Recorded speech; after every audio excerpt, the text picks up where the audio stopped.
Eta iruditzen zait hor erosoago zaudetela, baina esan behar da, hiri agenda horretan dauden ideia askok balio dutela, bai Gasteizerako eta baita Albaceterako.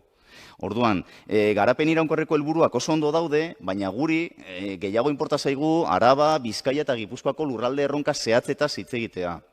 Eta ez hainbeste orokorkerietaz. Ze orokorkerietan igual erosoago zaudete ez direlako ikusten kontraesanak, baina azkenean kontraesan nagusia da lurralde plangintzako sailari ez zaiola interesatzen lurralde plangintza. Eta aipatuko ditut adibide batzuk, orain Europar funtsei dagokienez, ez dezue zer eskatu etxe bizitzarako oraingoz, baina Guggenheim berri bat egiteko biosferaren erreserba baten erdian, horretarako bai dago, inolako lurralde ikuspegirik gabe.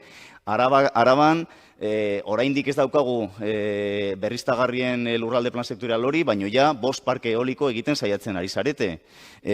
Makrobaratza solar bat aurkeztu da hauteskundetan 200 hektareakoa, Lakorzanan 200 hektarea, azkar esaten da, eta hori bai dagoela gobernu programan, Arriola sailburua, inolako planik atzean egon gabe.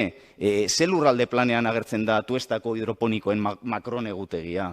Hori izango da, Euskal Herrian lurzoru urbanizazioan egin den eraikinik handiena, historia osoan. Uste dut, herri ikuspegia falta zaizuela, euroeskualdea ez dezue aipatzen, bere jatorrian naiz eta euroeskualdeak eduki zuen lurralde dimentsio handia, ez dituzue aipatzen lurralde antolamenduan Europan dauden 3 gai klabeak, urbanizazio lausoa edo urban sprawl, lurralde oreka eta lurralde kohesioa eta tokiko garapen endogenoa.